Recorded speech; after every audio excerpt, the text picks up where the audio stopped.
Well, Rings of Power continues to be as polarizing as ever for at least a certain faction of the fandom. And I don't want to make it seem like I don't have any complaints with either canonical violations and or some iffy moments. I didn't mind too much what happened last episode. Probably the one thing that did kind of bug me was the magic sword key. I didn't mind that it could do what it did, but the switch out and why nobody seemed to care. Like, oh, we thought it was a sword, but now it's this other item. You're like, maybe you should get on that. Maybe that's a bit important. They didn't seem to care, so that felt a little weird. And again, I'm trying to be generous to both sides because some people raised questions with Galadriel and quote the volcano. Like, there's no way she could possibly survive. Well, again, like it or not, in these adaptations, volcanoes don't seem to mean very much, and extremely high temperature doesn't mean very much because if you go back to the Jackson film, for whatever reason, Sam and Frodo are very close to literally lava. Their clothes don't catch fire. Why not? Don't know. That's also slightly in the books, like why the temperature or the environment of Mount Doom doesn't have more adverse effect on Sam and Frodo, but we'll have to just chalk it up to unknown factors. I mean, again, people forget Iluvatar, there is a god here. And if for whatever reason, if God favors the good, and he does, he can manipulate the environment in a way that the good guys will win eventually. And we do know within the canon, yes, cosmic beings do intervene. You don't want to push that excuse too much because what I do think Rings of Power has really been doing well is letting the characters breathe. We take time with Adar, the orcs, and so on and so forth. Now again, you can use time productively and use time badly. I think Andor is showing the perfection end of it, where yes, a lot of slow moments are done in Andor, but they seem to be followed up with real consequences and real movement of the plot. But I don't mind the leisurely pace. It's definitely a bit iffy in terms of what the timeline is. I don't think they need to specify all the time we're moving up or down the timeline. I think we'll figure it out eventually, but it is kind of silly to just not make it more coherent in terms of narrative flow. But otherwise, again, it's we're getting into a kind of good rhythm that it does have the upside and downside, but it is sort of evening out now.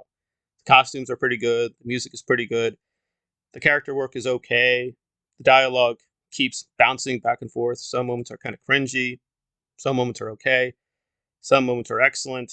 And in terms of the various groups, it's still a little fuzzy exactly what they are. We know the elves are quote unquote more regal, the Harfoots are more primitive and somewhat bestial, I guess, because they do have some pretty rough ethics among themselves. But beyond that, it's unclear where we're going in terms of the side of the good or bad, because they are finally getting started on the downfall of Numenor. But what we're to make of it, I'm not quite sure. I mean, I guess the forces were deployed in order to gain political favor. That's Farazan's kind of deal here. But what Muriel is trying to do, I'm not quite sure, because if she did see the vision she saw, I guess she's accepting the tragedy, or is she going to think that she can prevent it? I don't quite know. And this episode, again, the frustrating thing is we're just getting teased a lot of answers, but of course, and that does make sense. It's television. They're going to push things forward in terms of cliffhangers to get us to tune into season two. Within a certain extent, that's fine, but I do wonder if people have read the books carefully on either side, whether you like ROP or you hate ROP, because yes, it's true, it seemed like there's a cliffhanger in book one, but that's not how Tolkien wrote these things. It was meant to be one book. So if you do spot kind of cliffhangers, that's kind of an accident. He's on record. He's not there to write thrillers. And if I'm going to complain about the Jackson films doing this stuff, like artificially creating action scenes and cliffhangers out of nowhere, I'll be consistent. I think Rings of Power has kind of been a little bit of a failure there of creating false crisis moments when really there's no need. Just do a good job with the world building and things will kind of take care of themselves. Again, there is a downside if you just have people sit around and sing and clap and dance like the Harfoots sometimes do. It seems like we're not going anywhere, but that is their culture. And like it or not, that is true to the books. So overall, I wouldn't give this too high a grade. I did like it well enough. I think being generous, it is a 7.25. And when you look at television as a whole, if you're consistently within the range of 7 to 8, that's pretty strong. But Andor is managing I think really legitimately to get into a groove of 8.25 to 8.75. Not everything is near flawless, but they're managing a much higher range. I don't know if it's that they're still sort of torn between the book fans and basically the Jackson fans. And I did like that they keep trying to spread the homage all over the place. We do get a little bit of Bashki, a little bit of Jackson, and a little bit of the great man himself, but that is going to lead to some incoherences with the characters, plot contrivances, and with confusing people, right? I mean, I know enough that Adar is in Quenya, so I'm going to pick that up. But a lot of normal people are like, wait, when did elves become evil? Why are they dark? And the answer is, well, that's in the canon. It's alluded to. It's even alluded to just in the metaphysics of this entire universe. Again, good people can become corrupt, but again, if you're not going to pay attention, it's going to be frustrating sometimes. And I think it's okay to demand attention, but then you do have to be critical when they do mess things up. So the major problem seems to be the editing of the time. It's not as bad as Westworld, which sometimes did these radical jumps back and forth, but it is kind of needlessly confusing at certain times, and I wonder if that ever will be cured. So it's kind of the usual. The elves are a little bit stronger in terms of characterization than the quote Harfoots or hobbits or whatever we're going to call them. The men and elves interacting is sort of mixed. Kind of are figuring out, you are figuring out what the motives are on both sides, but you're still having a lot of questions because some people ask, why don't they move? Why don't they just leave and get out of the way of the orcs? Well, again, for whatever reason, that's a question you can ask generally. I mean, people do move within the story, within its larger context, but yeah, a lot of times people do stand and fight.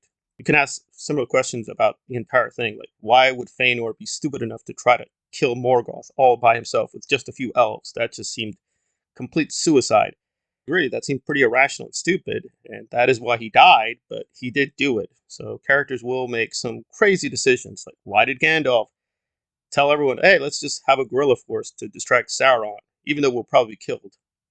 Why did he do that? I don't know, but he did. Yes, you can appeal to the mythology as a whole.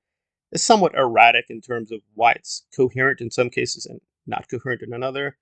But again, it's not just about quote paying homage to Tolkien. He did make mistakes. We got to be honest. There are plot holes within the actual mythology. I don't think it's a good thing if you're going to add plot holes. You want to at least try to avoid them. And I think they've avoided some major ones, but they are creating minor ones for no reason. And Andor seems to be just doing a better job of. It has its own plot contrivances and its own plot holes, but they're not massive like Death Star size ones that George Lucas had.